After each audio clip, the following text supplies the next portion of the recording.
is the thing. Right?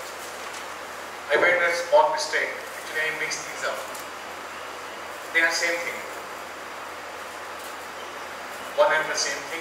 His name is, this is the proper noun, is the name. Now he assumed the title Nizamul Mulk Asaf Jah. It's not like they were different people. Please, wherever you have written Nizamul Mulk, just find this term and you will not be confused. He took the title of Nizamul Mulk Asaf Jah. That's it. The first Nizam.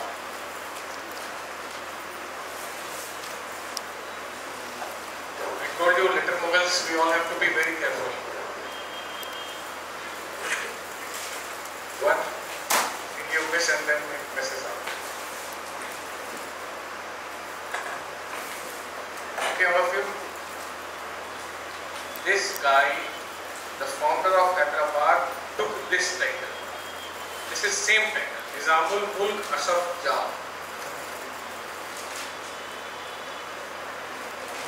Okay? He is the first. The founder, the first. Can I rub this now? Noted? Now no confusion? Now, who was at Delhi when after Rangina?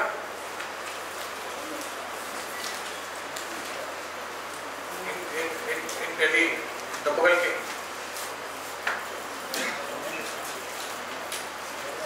After Muhammad Shah Rangina. Alamgir, and then who was in Awal at that time? Shuja or his mother? Huh?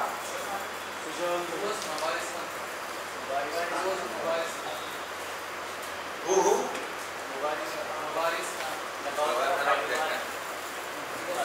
See. Deccan. He was the governor, okay. Hyderabad was not Deccan. Okay, Hyderabad was in fact an enemy state. See, don't think that IPL taken charge of Hyderabad. That was different. Nizam and Mysore were fighting. Okay. So current political boundaries were not there. Now, did we discuss Ahmad Shah Abdali? I think we did. Right? That he came and invaded Delhi. By that time, Marathas were emerging as the strongest power. Right? And Marathas were so powerful that they were giving Mughals on their pensions. Okay? They were these Peshwas, especially Balaji Bajirao and Bajirao and then his son Balaji Bajirao. They ruled for total 35 to 40 years and Maratha power reached its peak. Okay, from Cuttack to Attak, as Shivaji once said. Attak is where? Cuttack is in Attak. Attak is currently in Pakistan. So from Cuttack to Attak, he said that my empire will be there. Okay. Actually, it was very big impact. It happened not during, because Shivaji laid the foundations. It was the Peshwas brought Maratha Empire to its genuine. Now, Marathas and Abdalis have a confrontation. The Mughal king in Delhi, who was more like a puppet, he sided with Abdali. Abdalis defeated the Afghans. Abdalis defeated Maratha in the Third Battle of Panipat, and as I told you, Third Battle of Panipat is often described as a war which decided who will not rule India. The battle to decide who will not rule India. The most worthy contenders were the Marathas, but Marathas state, Marathas confederacy, Maratha administration suffered from the same malaise as the Mughals. Okay, the same feudal mentality. What happens in feudal mentality? The ruler is not directly connected to the subjects. he has appointed warlords, feudal lords. Same thing Marathas were doing. Same thing was there in the Rajputs. They used a particular word, Samant, which you will study in your medieval history. Like there were Samants. Okay. Each feudal lord was having a particular number of people under him. In Mughal, there was this question has come many times in your prelims. How many of you know this term, Mansabdari? Anyone? Like everyone, like there is a person called X. So Mansabdari was actually a rank. Now it was classified into two.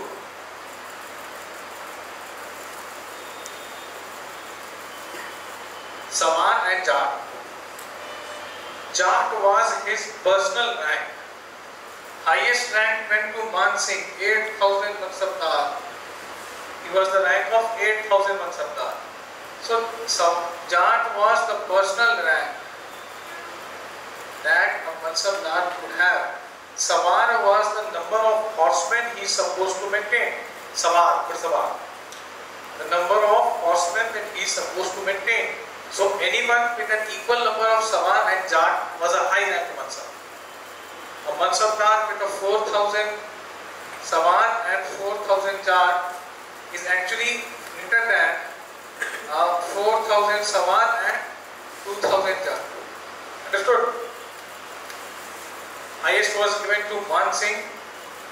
You know Man Singh, who held Akbar against Rana Pratap. He was also a Rajput. And then there were few others also with the 8,000 Mansabs.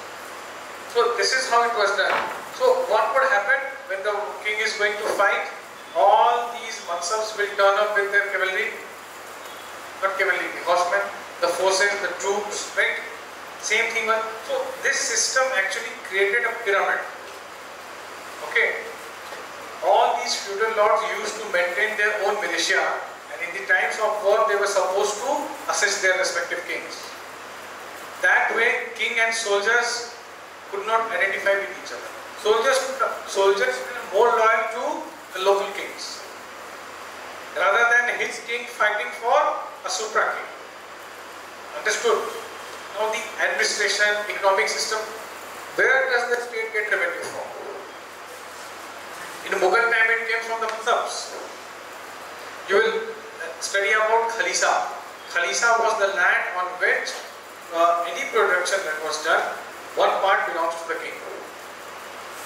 So when Aurangzeb invaded Deccan and Golconda, he increased the Khalisa land. I mean, he should have distributed some. Instead, he made everything kind of nationalized. Understood? Nationalized, it belongs to the state. State will earn all the revenue. So the more nationalization you do, government will keep on having revenue, subjects will not have. No private kind of thing. Everything stops at the king. There was no, like the modern economic systems were evolving in Europe. You know, capitalism was in its very nascent stage. We have discussed these things.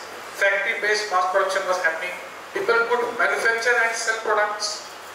In India, you have to, whatever you do, you have to share out, lion's share with the king. Agriculture revenue was equally very, very high. Farmers were always suffering. Then add to this the problem of drought. Okay. So no one was very, very connected to the king. The masses were not. And you keep on increasing the revenue, which means more pressure you are putting on your population. Understanding it or not? So it was bound to fail. Marathas did not innovate something other than something like the Europeans were doing a completely different thing. That's why they succeeded. Their economic system, their political system, their science tech, everything was at an evolved stage compared to the Indians. Is it alright? Complete this and then we'll move to Bengal and then coming of Europeans. The last thing you wrote?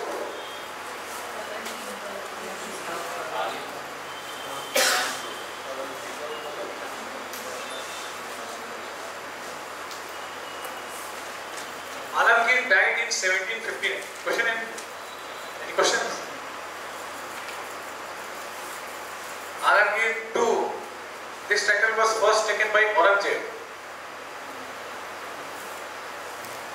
He died in 1759.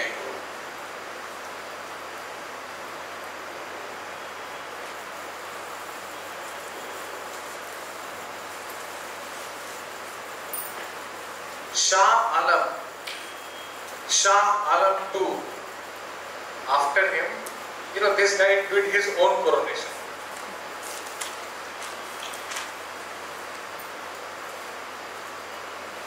Became king.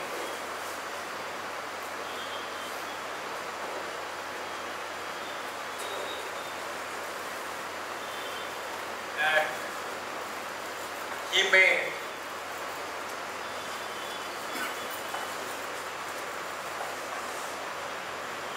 Shuja his wazir.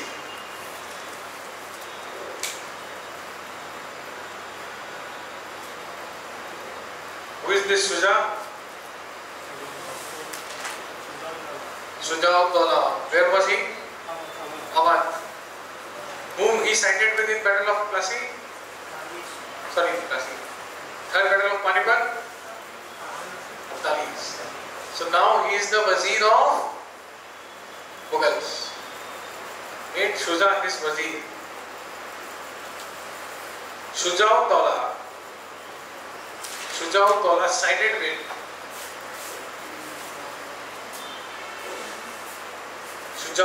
sided with Abdali in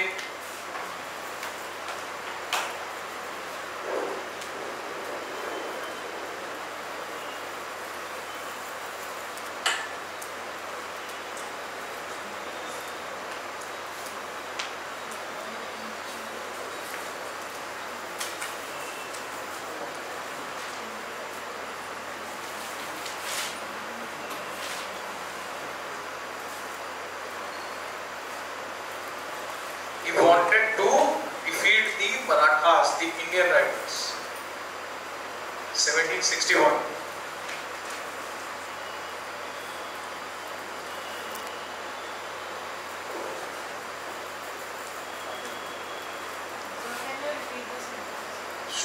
Shuja sided with Ali against Marathas in the third battle of Panipat.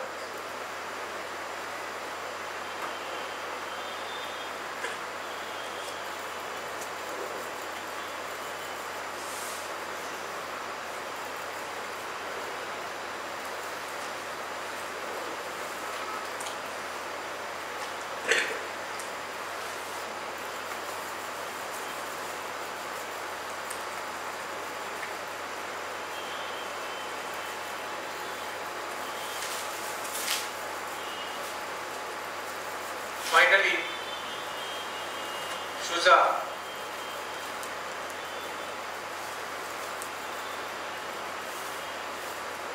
behaved like an independent.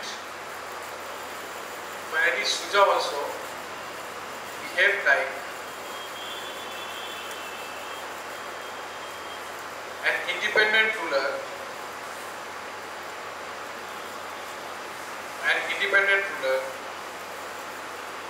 Until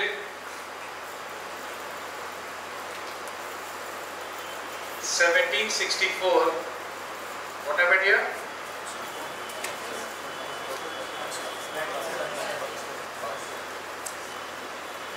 When he was defeated by the East India Company. Shuja sided with Abdali to defeat Marathas, more or less acted as an independent ruler. Finally, 1764, the decisive battle happens, English win. Okay?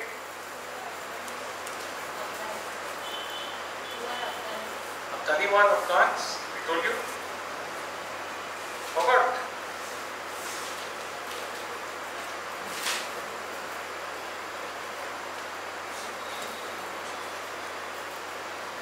Please see.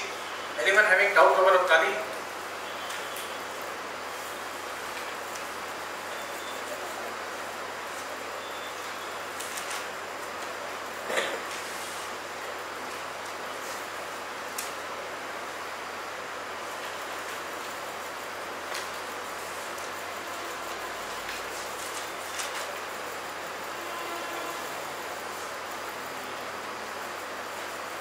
Understood?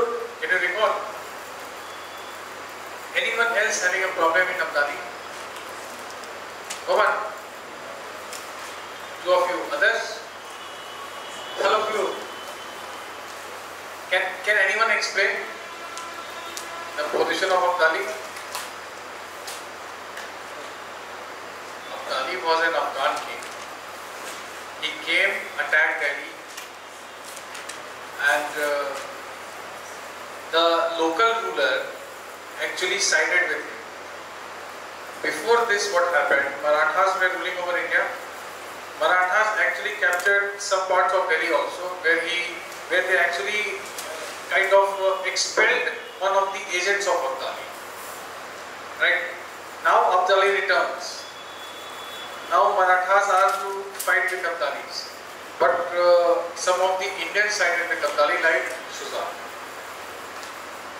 The Rajputs were not very willing to help the Marathas because Marathas were collecting taxes from everyone. I told you this was the form of taxation. You collect revenue from your subjects. So if you are the strongest, the weaker ones will provide you with revenue. That is not keeping the weaker people happy, the weaker states happy. So when a confrontation happens with the likes of Abdali, who was an Afghan, not many Indians sided with Marathas. Shuja is clearly taking the other side. Shuja was also, made to pay revenue to the Marathas. And of course the struggle was ever since Shivaji and Aurangzeb, Mughals. Who was Shuja? Shuja was governor of Awadh. Awadh was more or less under the Mughal domain. Right? Is it alright with all of you? Is it alright? You? Can we proceed to Bengal now? Write about Bengal.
Khurshid Quli Khan became governor in 1717, and now Bengal will also more or less become independent.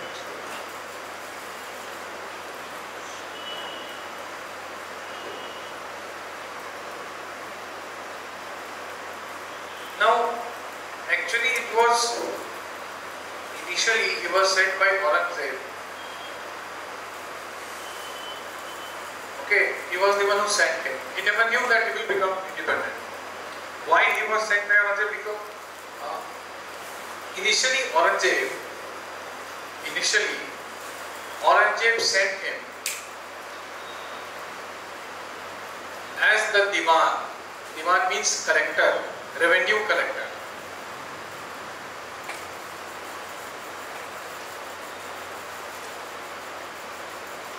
Diwan, or the revenue collector of Bengal, to streamline the revenue administration.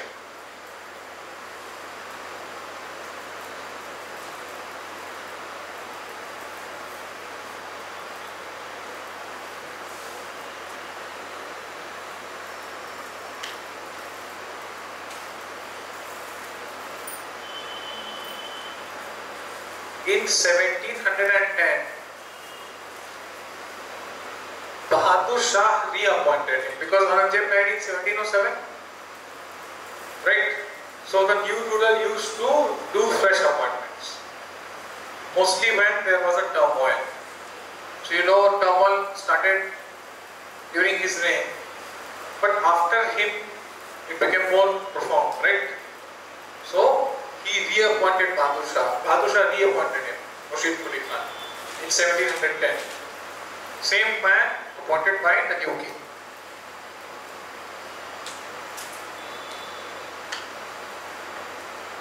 Farrukh Siyar also confirmed the Murshid position and also made him confirmed the Murshid's position and also made him the deputy governor of Bengal and governor of Orissa.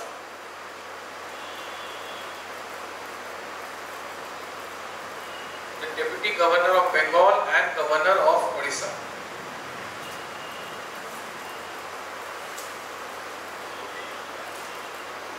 So you see, this man is finding favors with all the successive rulers, from Aurangzeb to Bahadur Shah to Farrukh Siyar. In fact, he is given added responsibilities.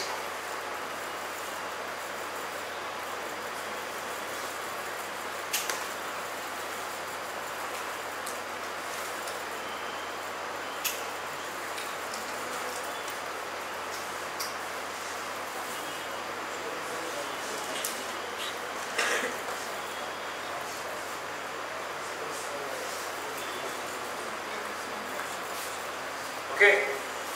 Now in 1717, he will also be given some more responsibility and he will be made Nazim. Write this. Further, he was appointed as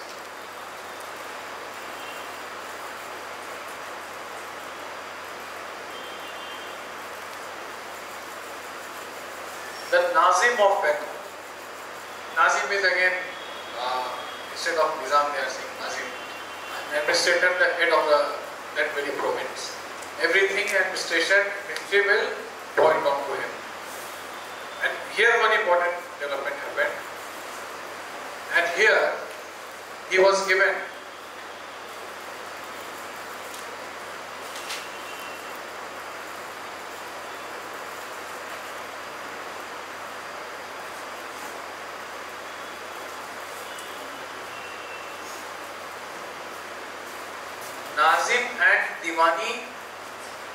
Nazim and Diwani rights both. Now, what are these Nazim and Diwani? Anyone can tell me?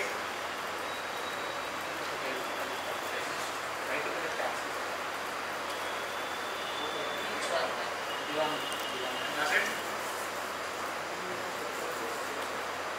Okay, this is given in NCR. This is your task. You will find it out. What is Nazim or Nizami? Some books it is written Nizami. So what is Nizami right? What is Diwani right? Please find it out. What is Nizami? Yes, kind of. Police and administrative justice. Until now, what was happening? There were two different people. So there was a delegation of power, right? Two posts for two things. Law and order would be headed by someone else. The finances will be headed by someone else. Got it? Now, same person. Both these things are vested in same person. So, will he not become very powerful? He is the one collecting the tax. All the money belongs to him. He is the one implementing law and order, the administration. Earlier, two people were there. Right? What you have written? Which made him very powerful. Which made him very powerful.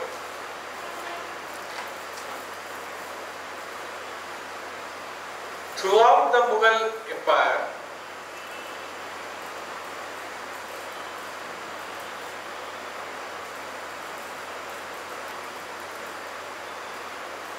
these two provisions were separated. these two provisions were separated to keep a check on the regional powers.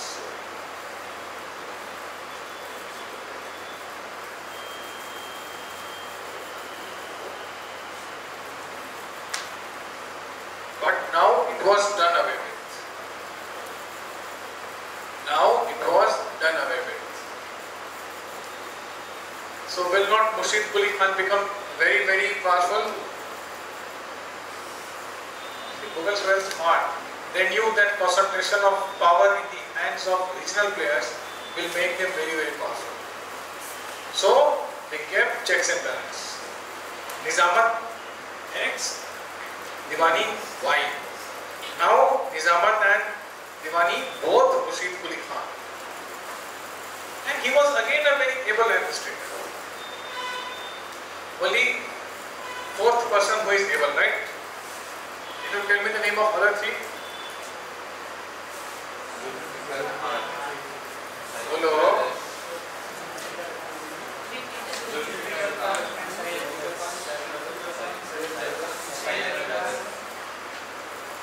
He is a very able guy.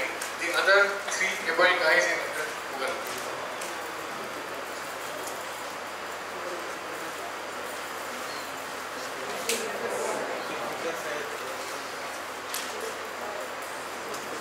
Sayyid brothers.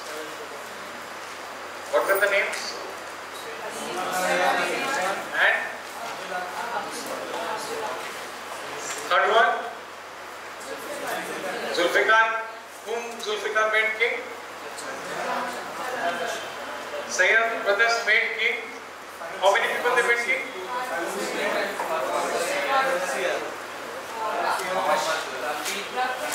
Rafiu Shah, Rafiu Dazar, and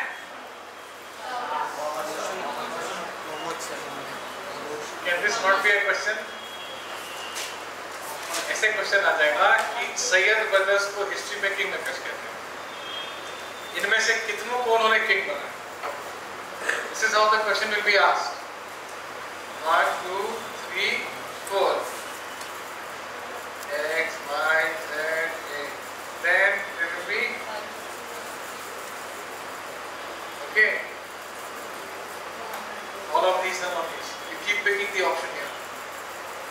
When you don't know about one name here, there might be 1 or 2 X, Y, etc.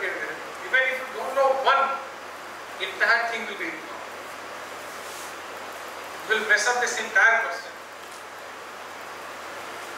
That's why I am saying we need to know it exactly the way it is. Multiple revisions are needed. That's it, nothing more. I hope you are understanding it. Because these things confuse a lot many people.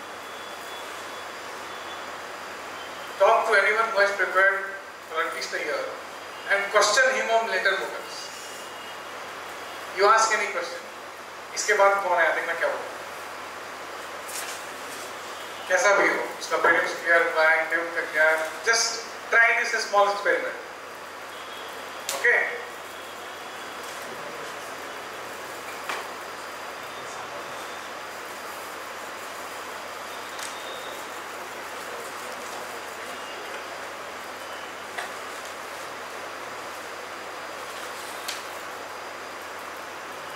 Now Murshid Quli Khan, an able administrator, ruler, gets concentrated power because he is vested with both Nizami and Diwani. All of us know what these two things are. The rest you will read from the NCERT today itself. Okay. Now what happens? Now what he does? He makes revenue, he increases the revenue. Further consolidated his position.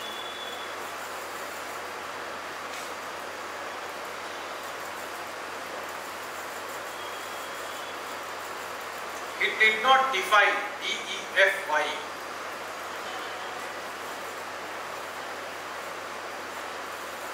The Mughal authority.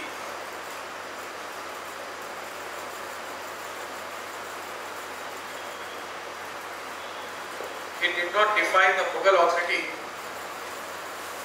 and regularly sent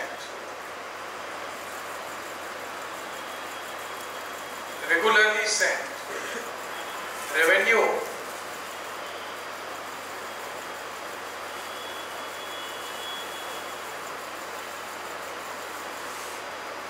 to Delhi.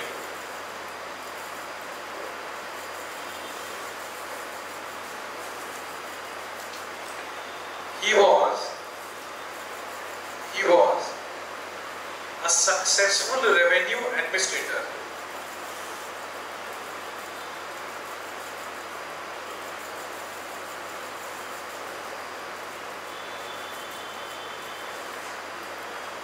Who made Bengal a revenue paying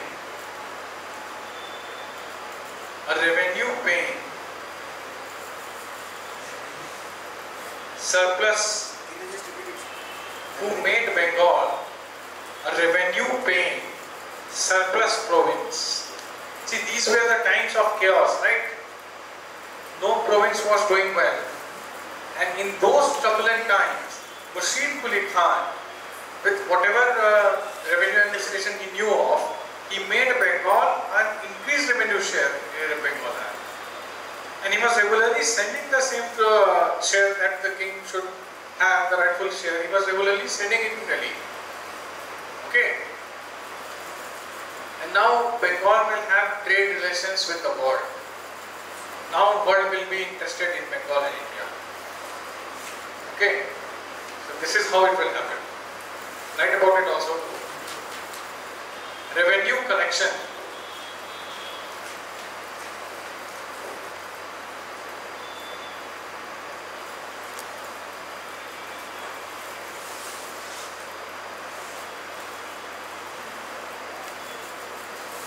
Increased by 20%. So people have money only when then they can pay revenue. You cannot suck revenue by 20%. Even if you kill people, होगा नहीं तो कहाँ से देंगे? For revenue to increase, the income has to increase, right? So this is how it happened.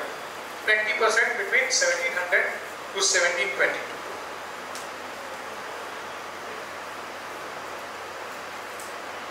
Powerful intermediary zamindars. Powerful intermediary zamindars materialized it.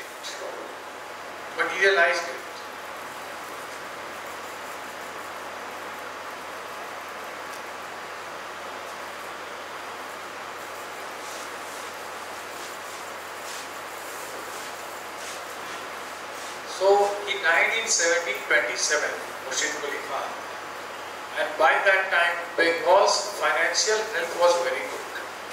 Okay, he died in 1727. And there were around about 15 zamindaris which were contributing to almost half the revenue. Huge chunks they had. Okay. So this guy did what he knew.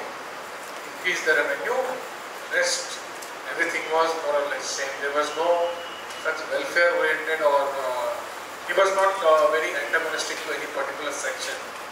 Of course, he had his own element that everyone had at the time. Now, Bengal and Europe, change the paradigm. During the first half of 18th century,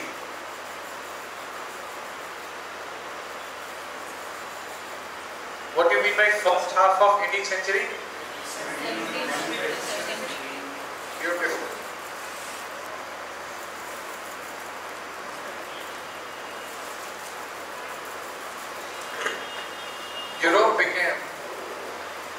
Europe became a major destination. Europe became a major destination of goods from Bengal. Of goods from Bengal.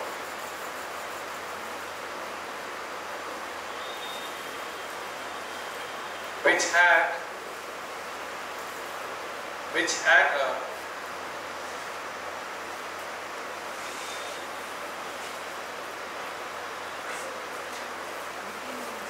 destination of goods from Bengal, which had an impact on the entire region.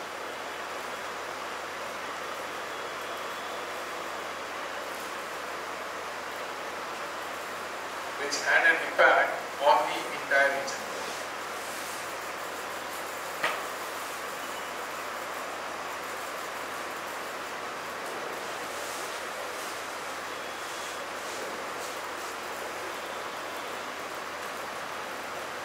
European companies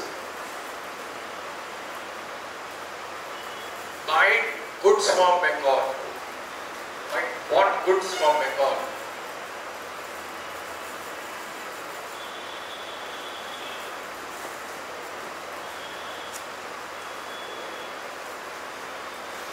So when Europeans are trading with Bengal,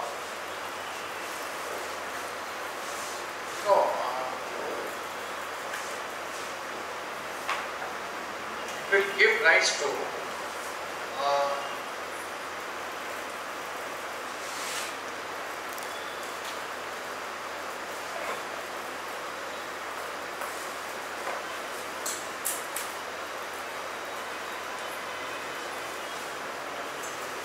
small private entrepreneurs, the capitalists, on the side of India. So when they are buying, they need a regular supply, both of raw material and finished goods, right? So there have to be few people in place. So few Indians got the taste of capitalism, the enterprising, the entrepreneurship. Okay, money started coming. You sell products, you earn money. You get. Now this was in stark contrast to what the economy in India was practicing, agriculture, agro-based products. That is what was happening. Small artists, artisans, that was what was happening. There was no mass scale production going on anywhere in India. Correct? So now what is happening? This small merchant class is developing. Now there is this term called mercantilism. Now this is what Britain was driven by it. Imperial interests were nothing but mercantilist interests. How it happened? Why Europe could, England won? First thing, that this East India Company, we have entered into that thing. From Bengal we will go there directly. It got a royal firman. A royal firman from the Queen, British monarch. Okay. What was the royal firman? That. What was that? Only East India Company will trade with India. Okay, trade with India will be done by just one British company. Isn't it narrowing down the competition for EIC? Yes or no? Understood? Say something.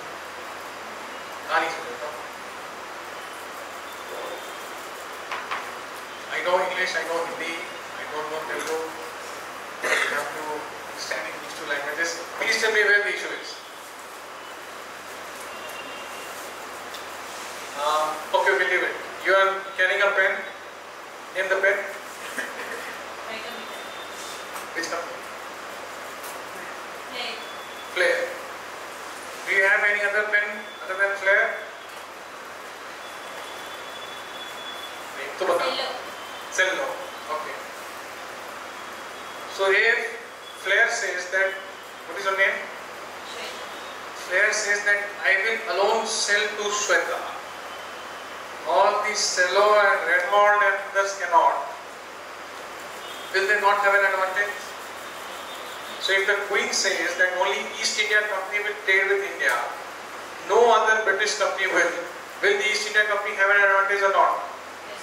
That's it. Now understood? So they got exclusive trade rights. They got exclusive trade rights to trade with India. No other British company. Europeans were there, French were there, Spanish were there, Danish were there, Portuguese were there, but when it comes to British, only the East India Company. Why so? Because East India Company had shareholders, the British MPs.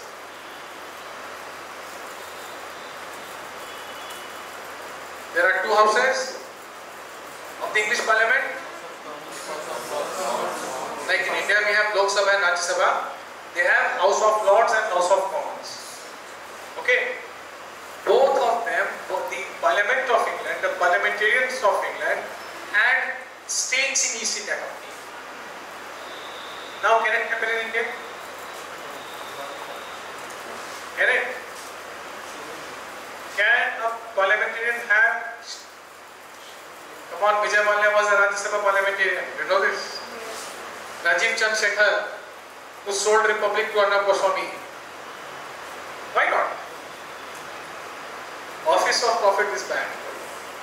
Again, this is something we'll discuss in IGP. So, East India Company, if this company does well, they will get more returns. Right?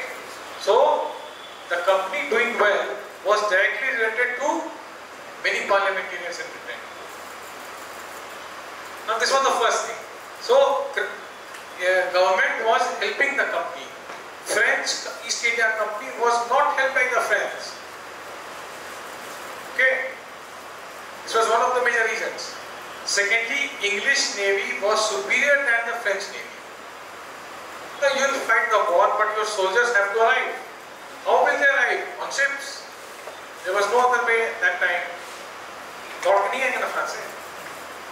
So, the command that the English Navy had on seas was unmatchable. Okay, they could halt the French march. They wanted to help Tipu Sultan. English did not let them in. Right? Third thing, they were explorers and adventurers. Heard about explorers and adventurers? Now, still we have many explorers and adventurers who go for river rafting, mountaineering, right? And they go there once a week and they boast about it for 2 years, right? So that time, English explorers and adventurers were coming to India. Because India was like, what is there in India? So much of diversity, you know, the cuisine, the flora and fauna and whatnot. The land of snake charmers, right? So they wanted to come to India, and what they did, they kind of interacted briefly with the local community. They could make out that this part is not having good relations with this part. Okay? They could make out. They prepared reports, went back to their home country, gave it to the East India people. This is a good option for you. Sure. Go explore these fault lines. Then comes a trading post, which is followed by a military post. Are you understanding this entire chain? All of you? Sure. So, first the explorers and adventurers are letting the private entrepreneurs know about the possibilities, the abundance of possibility in India. The fault line that exists in India, it was a land of diversity and differences at that time. Still India is a land of diversity, just that we have learned to manage our differences. Right? There is hardly an occasion which anyone goes to UNHRC or anything like that. hardly a occasion. And if anyone does that, he is vehemently criticized by one and all. Right? घर की बात घर में निपटाओ. So now that we have learned it, that time we did not learn it. And now the trading post came, and now they will say that there is this vulnerability here. The trade interest will not be sacrosanct over here. We are under threat. So now comes a military to protect the trade. This is what China is doing right now. Before their bluff was called after Corona. In the way India has beaten them black and blue, the entire world has seen it. This is what China was doing with African countries, the Latin American countries. Giving lot of debts, they are unable to pay back, they go and establish a trading on a military post. Okay, this was the neo-colonialism that China was engaging in. India is also having a very good presence in Africa, and Africans are more than happy to trade with India. Because with China they have a certain threat. Chinese never obey the domestic laws. They will violate their laws, their environment, everything. Now who will fight China before Corona? Now countries are rallying behind anti-China alliance, right? Quad, you have seen today also, it has happened. Yesterday Ministry of External Affairs has released, Defense Ministry has released some pictures of Operation Malabar. Australia has come there. You see the same policy, the imperialism, you know, it manifests time and again. So this is how the English could succeed, the others could not. Okay, and of course the military benefit that they had. I mean, when you will study about 1857 revolt, you will realize the likes of Hudson and Outram and Edwards, they were brilliant commanders. They knew how to form a military force, how to take advantage in these situations. Weapons they had, everything they had. So India, if India did not lost, it would have been a great historical history. इतना सब था तो हारे कैसे? तो हारते हैं. Okay. Okay. What was the last thing that we did?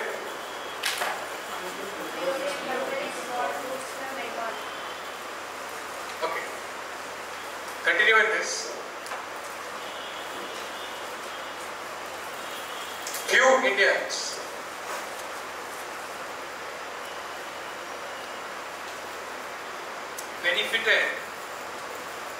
benefited from this practice. Few Indians benefited from this practice.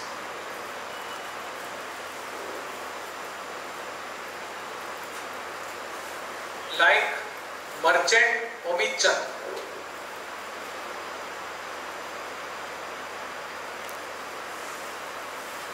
Merchant Omid Chand.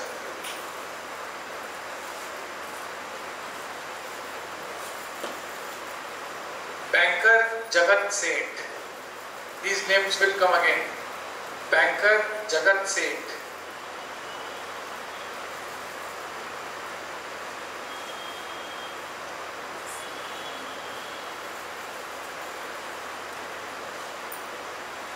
Omid Chand, Jagat Seth, and there is not, she is not here, but they will betray their Nawab when Plasi will happen. Khasiti Begum will come. Now she is not here, that's why I am not naming her. Now, Murshid Quli Khan, before his death, what he did? Again, he was acting like an autonomous ruler, right? For the namesake, was he giving revenue to Delhi? He was. But was Delhi having any role in the way he would be conducting his business and administration?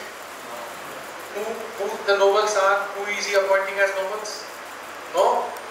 So Murshid Quli Khan will appoint his daughter's son as his successor. Reminds you of a thing.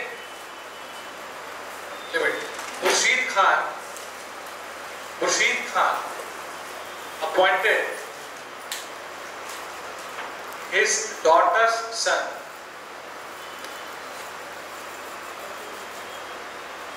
as the successor.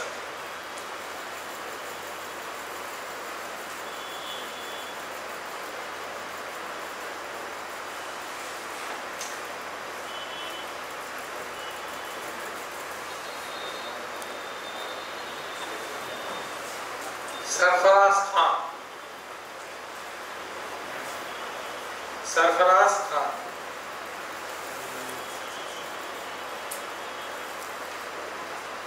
but Sarfaraz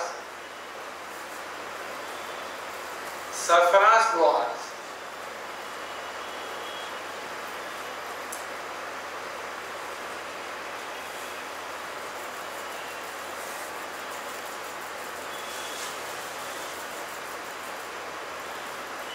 confronted by Shujauddin Muhammad Khan.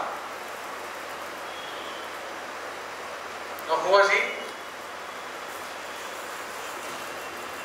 He was his father, he was his son. How was he related to Murshid Quli Khan? Son-in-law. Murshid Quli Khan appointed his daughter's son as the Nawab. Now his father, ऐसे अब ठीक है? Now the son-in-law of Murshid Quli Khan challenged this appointment. That I am here, why not me? Why this kid? You see, the lust of power doesn't leave anyone. Okay, so you write this name Shujauddin Muhammad Khan, who was son-in-law of Murshid Quli Khan. Who was son-in-law of Murshid Quli Khan.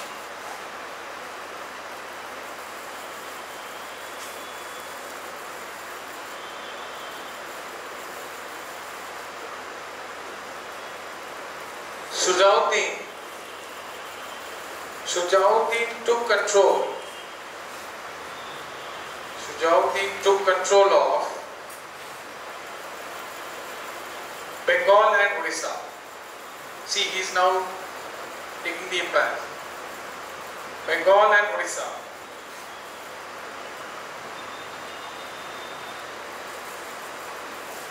And got consent.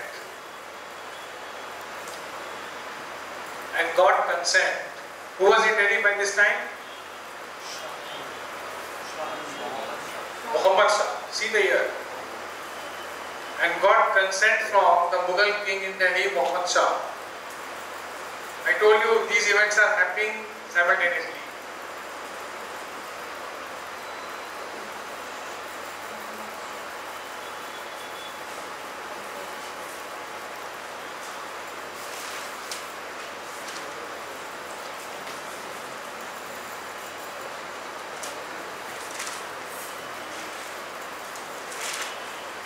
Okay, right? Question: are you understanding these events till now? Are you able to relate with these characters and their respective roles in the events? Is there a doubt? Please see.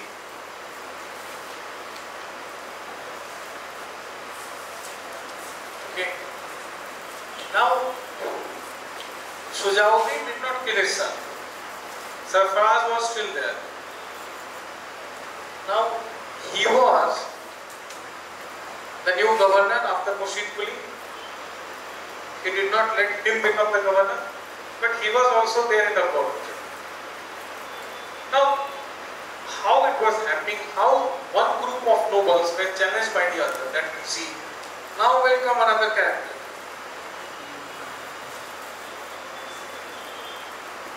Ali Bardi Khan, and he will kick out Sarfaraz. Okay, write this. Change the pen, right? Ali Bardi Khan.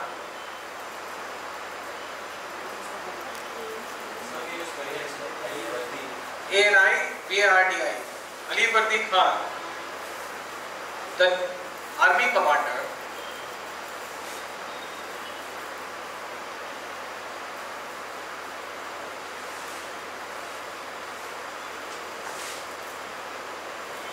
removed Sarfaraz Khan.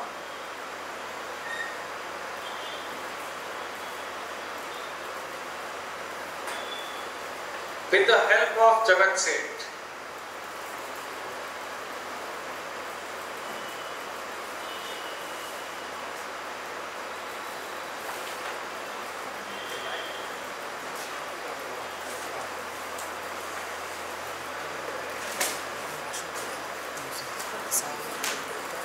Now see, he was the new military commander.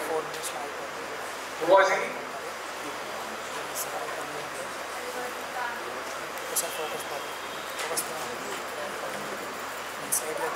Now he will acquire power.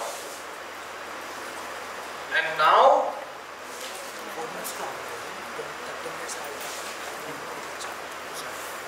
was Murshid Quli Khan doing this? No. He was regularly sending revenue to Delhi. Alivardi Khan will say no. What Delhi? To Delhi. He will completely cut off the ties with Delhi. Okay. So now instead of becoming functional autonomy, here we are saying full autonomy. This guy will stop all peshkas to Delhi's. Nothing to go to law. Write about him. Change the para. Alivardi Khan.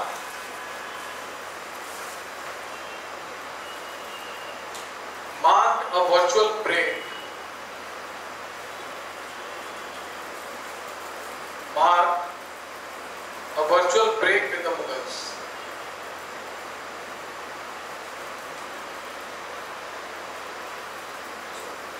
Virtual break with the Mughals. All important appointments were now made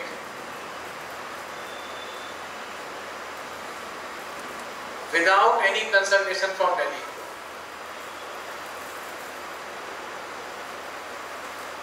Without any consultation from Delhi.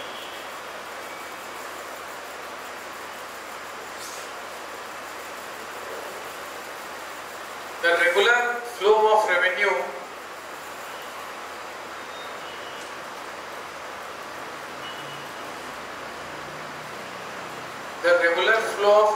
to Delhi was stopped.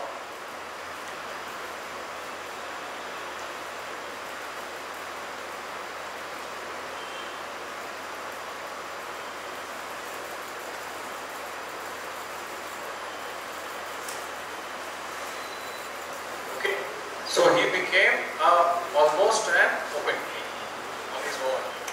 But then What happened is he's gone. Nothing. He met his natural fate. No one killed him. He just died naturally. after him Alivardi Khan came. Alivardi came. No. Shujauddin was the father of that guy, right? Shujauddin was the father of Sarfraz. Yes. He ousted Sarfraz. By that time, Shujauddin was more or less powerless. He was having only virtual powers. Now Alivardi is saying that the appointments will be made by me. I am the one who will take the calls. I am not sending Delhi a single penny. One important thing happened, that there was no open defiance of Delhi. Like any sort of rebellion. See, Delhi used to send mercenaries, trusted people to all the provinces. Whenever a strong guy like Alivardi Khan comes, he used to remove these people or mitigate their role, reduce their roles, bring their own people. What would happen? A violent confrontation can happen. Like I am from Delhi, the king's man, and here the local is doing like this. This never happened. Confrontation with the Mughals did not happen. Okay. Shujauddin is gone. His son Sarfraz has been ousted by Alivardi. Now all he is saying that I am not sending any kind of money to Delhi. They will not take any call with the kinds of appointment that I am making in Bengal. In Bengal, I am the whole and soul. Okay? So he became important and strong in Bengal. But there was a word outside Bengal. Right? What was that word? Jai Shivaji, Jai Bhavani. The Marathas. Now he could not compete against the Marathas. He could have ousted Sarfraz, neutralized Saifuddin. But what about Marathas? He could not take on Marathas. So Marathas came to his door. Then now what? With their swords. Should we fight and tell you what you are? He said, no, I'll pay your tax. Okay, He was not paying to the Maratha. he will pay to Marathas. He has to pay. He will give chop.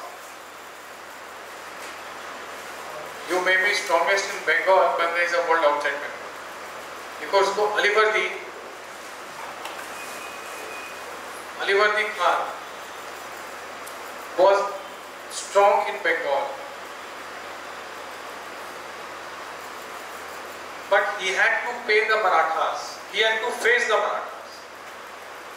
He had to face the Marathas.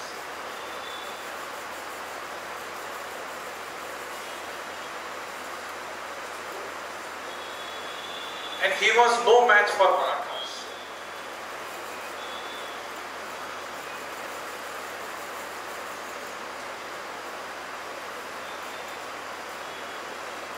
He was no match for.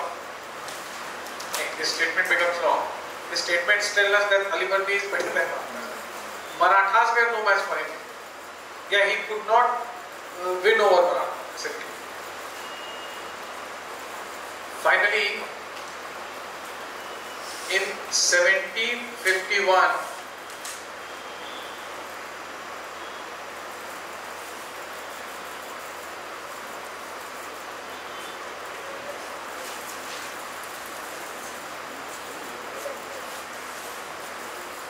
Alivardi Khan started paying chop to Marathas. When?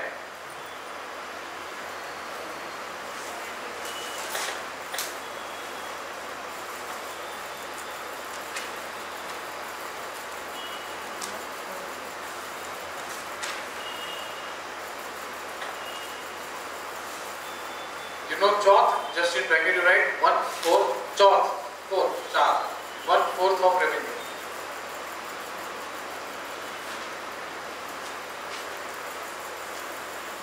He also handed Odisha to Maratha.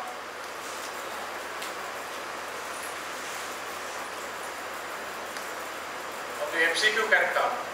Alivardi Khan, following statement about Alivardi Khan. First, he expelled whom? Second, he paid chauth. He gave which Odisha, Bihar, anything to kind of an Odisha. You see three statements. As I am telling you, there are a lot of compression from today's class that can come in your exam. Please revise, re-revise, make no charts, and tomorrow you all have to show me. Else you will forget. And there will be no use of discussing these things this way. I could have easily made you write things, I could have easily handed you the printed notes, and I could have explained them. But then the understanding is important, the remembrance is important. That will happen only when you do things on your own. Okay? He also gave Odisha to Marathas. Next you write. Alivardi died in 1756.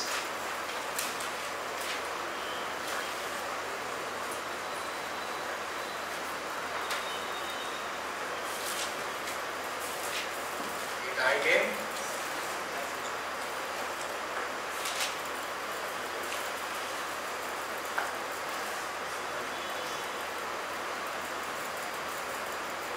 and made his grandson. Now he is not Shujauddaulah, he is Sirajuddaulah.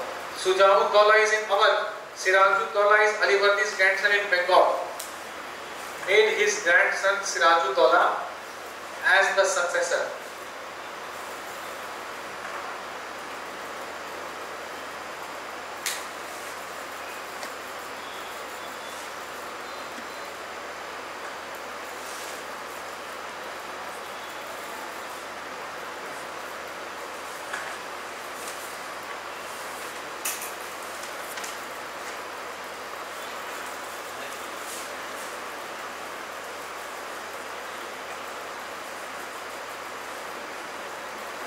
Now he is nominated, right?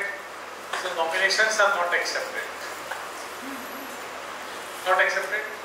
So someone will write. Huh? Who?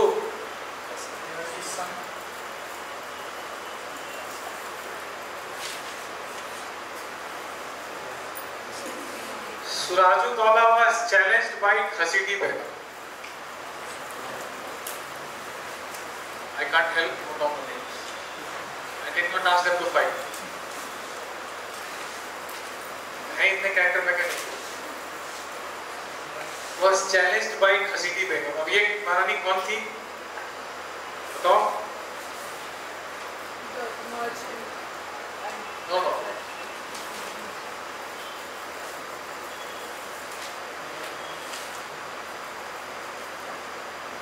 She was Alivardi's daughter. She was Alivardi's daughter, Khasidi Begum. So he is saying that how can you appoint your grandson? I am very much here. Right? He's the son of, he is her son or No. and his grand.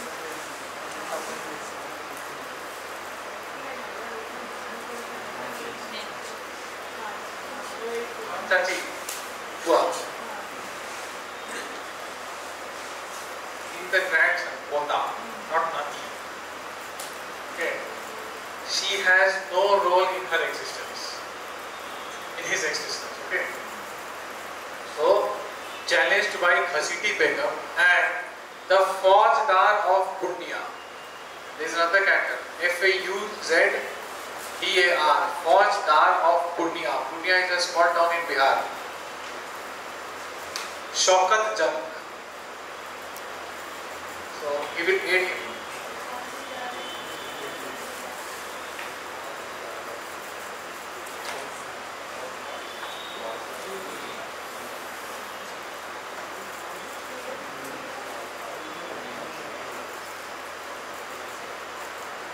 Okay, so two guys are challenging Sirajuddaula as successor of Alivardi Khan.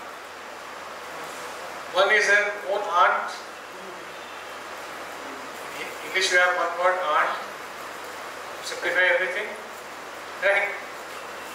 And the Faujdar of Purnia, Shaukat Jung, is also kind of aiding Khasidi Begum against the power struggle with Sirajuddaula. Faujdar was a post, a subedar who used to take care of a certain province. So Purnia was a small time province there. Which one? The other guy. Shaukat Jung was helping her at Siraj. He was the Faujdar of Purnia, a small town in Bihar. Bihar was a part of Bengal at that time. Bihar, Orissa, Bengal, West Bengal, all of them were Bengal. That is why Bengal was so important, such a rich province, such a big province.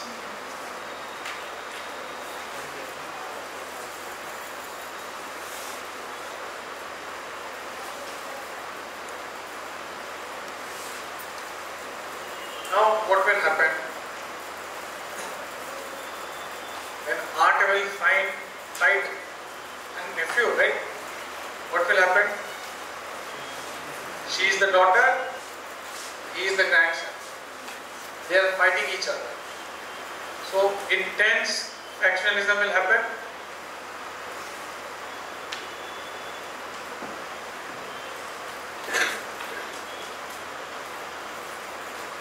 Right? Intense court factionalism. You understand what is court factionalism? Groupings. This particular set of noble belong to Khasidi and this one belongs to Siraj. They are confronting each other, conspiring against each other. So now we have seen that Bengal was a perfect place to trade. Right? They were selling goods to the Europeans, earning rupees, increasing revenue, 20% increase from 1700 to 1722 under Alivardi Khan. Now his Beti and his grandson are ruining everything. Will anyone like to trade in a place where there is an intense court factionalism? No one will. These environments are never conducive for business, trade and investment. Right? So businesses started feeling the heat. The growing trade of Bengal was hit. Now this is when the Europeans will plug in. Are you understanding it? Right? The trade environment of Bengal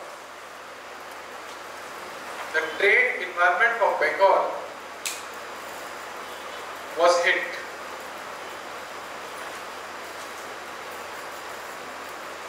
The administration was destabilized.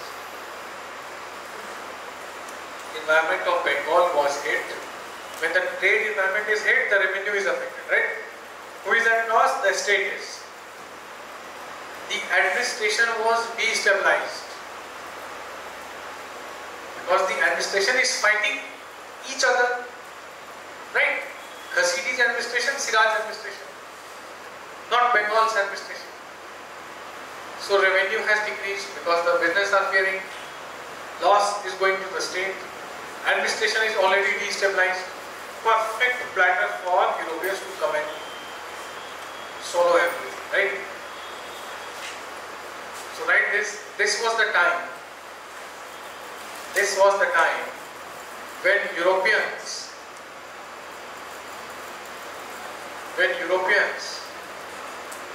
entered Bengal.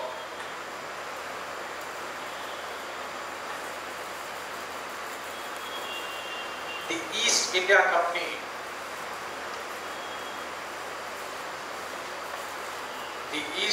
Company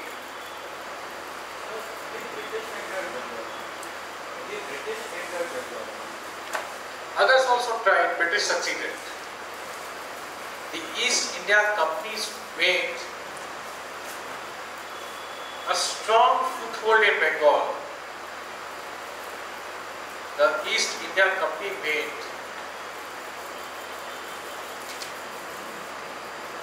a strong foothold in Bengal by 1757.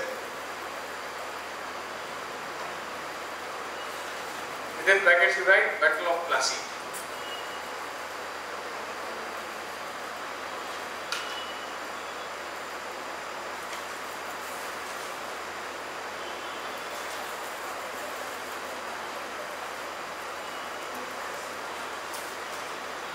Now we have completed the independent rulers: Hyderabad, Awadh, Bengal. Now some questions.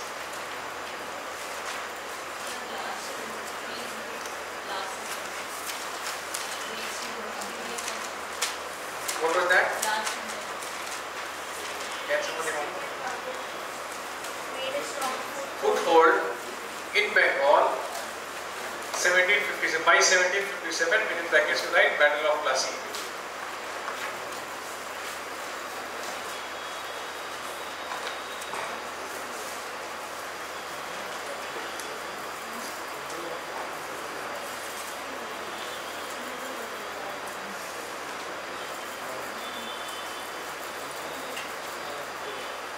Now I am writing a question, you will give the answers.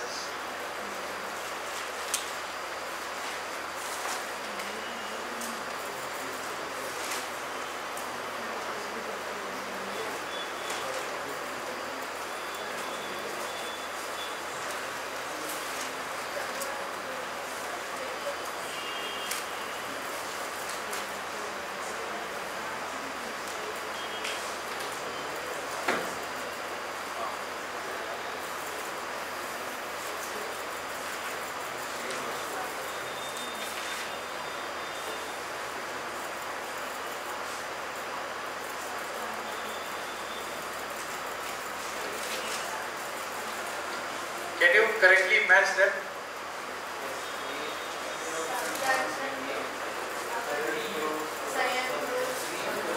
A 1 2 3 ऐसे बताओ. A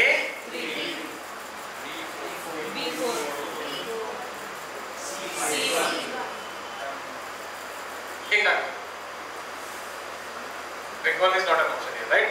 There is no character that corresponds to Bengal character. Sorry, very well. Hyderabad is one. So if I write one Chin Village Khan, then you can remember the names and the states from where they belong. Now these are just 4 names. If you write Chin Village Khan, you will go to Hyderabad. Okay, so it will be D2. Right? This is how the questions are asked. This is how your MCQs are made. So then I say, you have appeared, right? multiple characters, identify with them. How you do that? Nothing to worry about. Start with state. Start with your state, Hyderabad. Okay. Founded by C.Q. Khan, who assumed the title Nizamul Mulk Asaf Jah I. एक ही title, right? एक ही बंदे को मिला है. And then whatever he did, the chain of events you can make, just make a flowchart like this, like this, like this. Same thing you do in Bengal. We'll start with, where you will come down to? There are two more characters in between. And his Bab. Two Khans, then the Alivardi, the third one. Then Alivardi will ousted someone. This is how you do it. One page A4 sheet is enough. Right? Make it neatly. If you want, you can use the page horizontally, whatever suits you. But complete it. Then you will come to the other one. Awadh. In Awadh you will start with Sadat Khan. Then how will the events pass? Come on, tell me. Sadat Khan to next Shuja, and then the battle of this third battle will come. Right? He will take sides of, who will Shuja side with? Abdali against the Marathas. That is needed. That's what. इसमें क्या करते हैं? What is the complexity involved here? Just that when you read these things in a linear manner, like it is given in all your modern history textbook, you pick up any text. These things are not explained in Bipin Chandra. Bipin Chandra starts from 1857 revolt. No, little prior to that. The downfall of Mughals is not explained there. Sumed Sarkar does not deal with these things. There are few books which deal with NCERTs, the matter is scattered. Whether the old NCERT or the new. Bipin Chandra deals with these things in the old NCERT. Themes of Indian history will not find these things. And that is all scattered, 40 pages, 40-50 pages. Entrance into 1 to 2 chapters. You will have a tough time to compile them. That we have done in a day. I hope all of you have understood. I am not under any illusion, right? Of course you will, but did you understand everything now? Good. Now, small time is still left. So we will discuss something more. Okay, don't write. How much pages you have? How many pages? Only 7.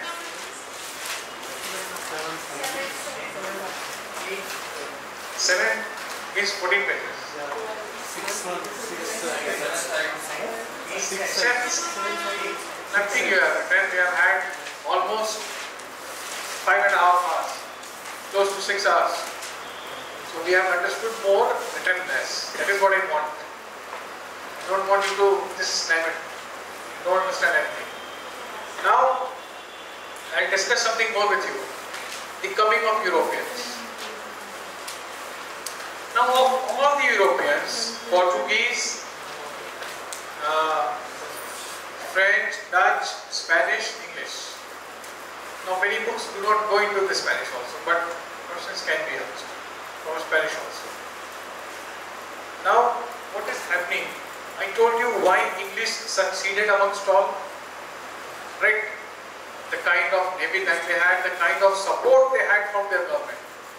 French wanted the same support, so Dupleix will send a letter, the French government will reply after a lot of time.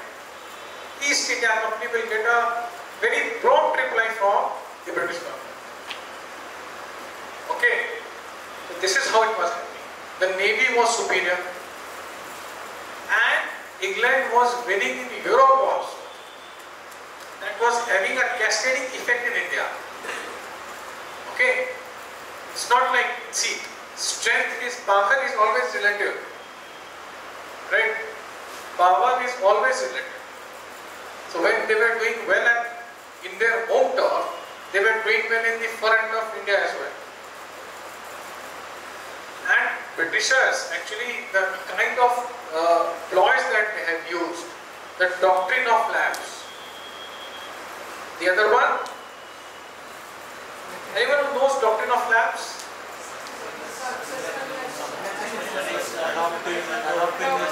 All of you know about it. So this was a very clever ploy. Dalhousie mastered it. He did not started it. Again, these are the things. Everyone, doctrine of lapse, not Dalhousie. No. Someone else started it. That we will see tomorrow. So see, without using a single gun or a bullet or a soldier, they are annexing. Now imagine the kind of psychological effect it takes on the local Indians. That we lost everything that we had within a fraction of time. There was another one, doctrine of lapse and subsidiary alliance. What was subsidiary alliance? They are seeing, you know, all these Hindi movies talk about the local gundas where they collect hafta. You all know this? Right? What do you call it in Telugu movies?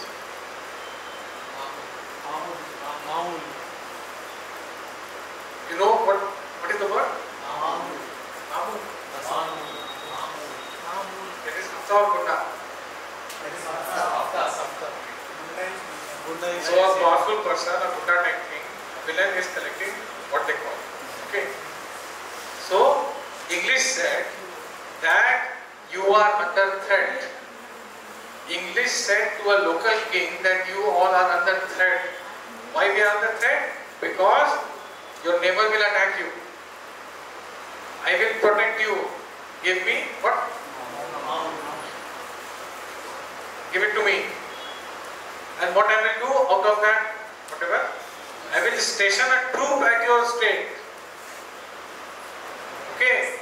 So the English army will stay in the native land so that no one else attacks. Now who will give kharcha pani to the English army? The locals will.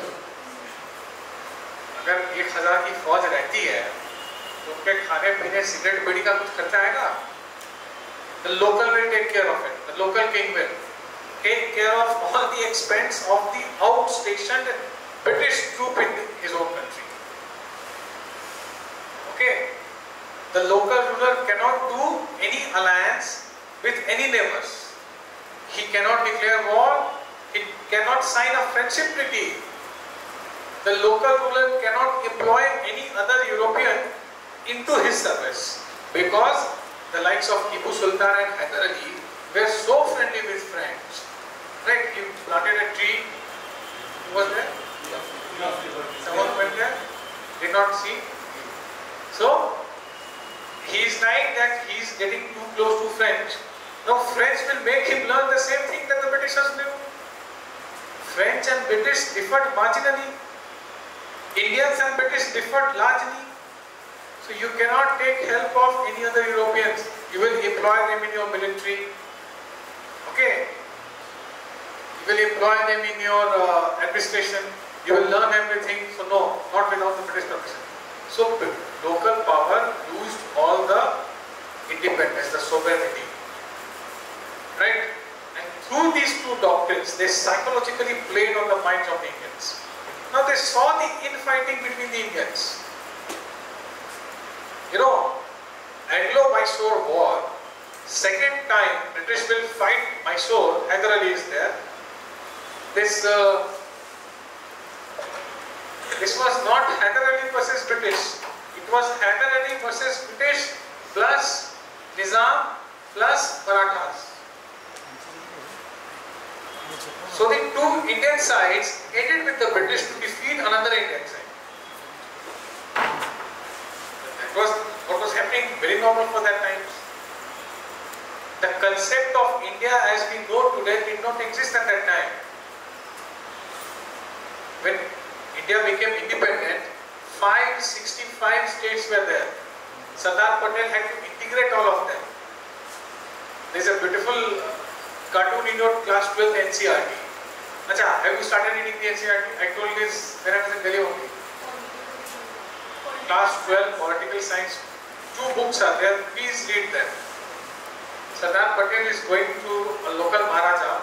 The local Maharaja is sitting on a chair which is on a very poor guy, which means he is sitting on his public. Okay, and Patel is saying, no, something like that, no need to worry, Your Highness, just give me your chair. Okay, in CBSE 12th board they ask 6-mark questions on cartoons. And these cartoons are such, such potent political satires made by the likes of Irfan and Ake Lakshman. I hope you have heard about Ake Lakshman. Okay, so the concept of India as we know today did not exist at that time. A Nizam or a Maratha did not hesitate to align with the British to defeat a Hyder Ali. Right? So this infighting was very much evident to the British. So they said, we will take care of these infightings. Every country has a particular fault line. In India, the fault line was very widespread. The Britishers spread it more. They pitted one Indian power against the other, king against king, prince against prince, Hindus against the Muslims. Okay? And without even firing a single gunshot, they occupied each and everything. Awadh was the only province that was annexed on the pretext of misgovernance, the same one, Wajid Ali Shah. And most of the army of British Iraq from the northern side was from the Awadh. Okay, so they were very enraged, the kind of fate their Nawab meant. That led to the revolt of 1857. There was a question in your main, anyone having the tenure? Okay, tomorrow I'll make it, please. In your main exam, there was this question that 57 revolt, I'm unable to recall it. The sense was that there were many revolts before that. It was not an isolated revolt. There were many revolts before that 1857 revolt. The tribal revolts. You will hear the stories of Santhals, the Kols, Bheels, the Mundas. Okay, Sindhu, Kanu, everyone. So the differences were fluctuating in different places. And Britishers, with all their might, were able to curb them. And the way they have captured India is actually a case study in posterity for the future generations to study and understand that if you are divided, this is what will happen again. Okay? So these are the things that we have to discuss in the coming classes. I hope all of you understood today's all the lessons and modules. Anyone having a doubt, feel free to ask.